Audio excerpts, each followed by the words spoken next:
Hi brothers and sisters, welcome back to my channel. ఈ చల్లని చలికాలంలో వేడి వేడి అన్నంలో ఈ పండుమిర్చి కోడిగుడ్డు పచ్చడి వేసుకొని తింటే నా సామిరంగా సంవత్సరం వరకు మర్చిపోరు. ఈ పండుమిర్చి కోడిగుడ్డు పచ్చడి మీరు కూడా చేసుకుని తినాలనుకుంటే ఈ వీడియో మొత్తం స్కిప్ చేయకుండా చూడండి. ముందుగా ఒక 5 నుంచి 6 పండుమిర్చిలను తీసుకొని రోట్లో వేసి దంచుకోండి. మెత్తగా దంచుకోకండి, కచ్చా పచ్చగా ఉంటేనే ఆ టేస్ట్ అనేది తెలుస్తుంది. పండుమిర్చిని కొద్దిసేపు దంచుకున్న తర్వాత ఇందులో సరిపడా ఉప్పు వేసుకోండి. తర్వాత కొంచెం చింతపండు వేసుకోండి. ఇందులోనే కొన్ని వెల్లుల్లి రెబ్బలు వేసుకోండి. ఇప్పుడు వీటన్నిటిని కచ్చపచ్చగా దంచుకోండి.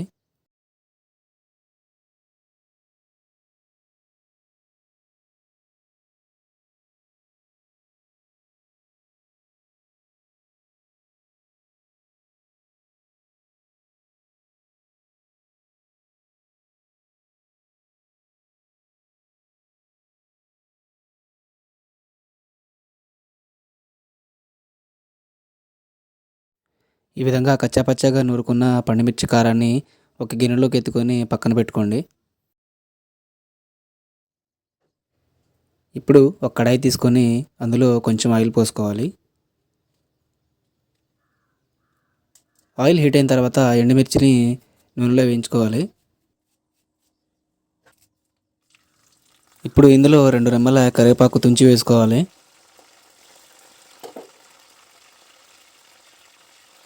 కొంచెం జీలకర్ర వేసుకోవాలి.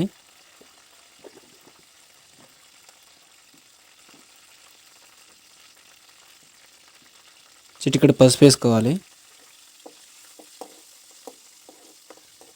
అన్నీ ఈ విధంగా గరిటెతో కలుపుకుంటూ లైట్గా ఫ్రై చేసుకోవాలి.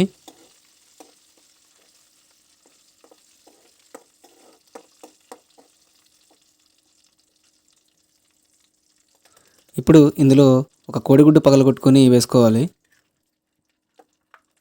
కోడిగుడ్డును ఈ విధంగా అట్టులాగా చుట్టూరా స్ప్రెడ్ చేసుకోవాలి.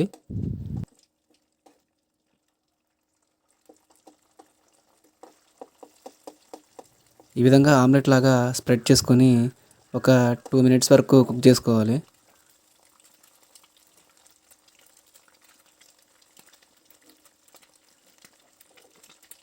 ఇప్పుడు దీనిని గరిటెతో చిన్న చిన్న ముక్కలుగా కట్ చేసుకోవాలి.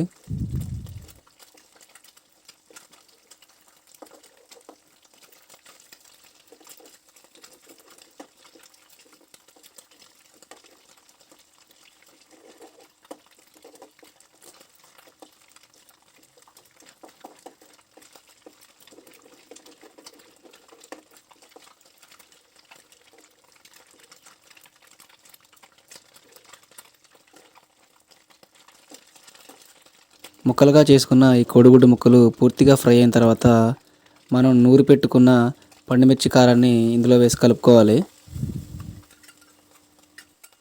ఇప్పుడు దీనిని పచ్చివాసన పోయేంత వరకు బాగా వేయించుకోవాలి.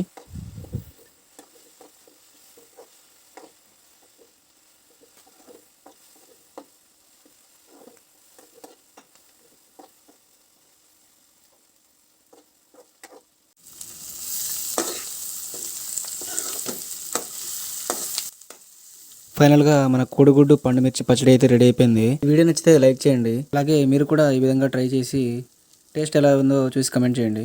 Thanks for watching.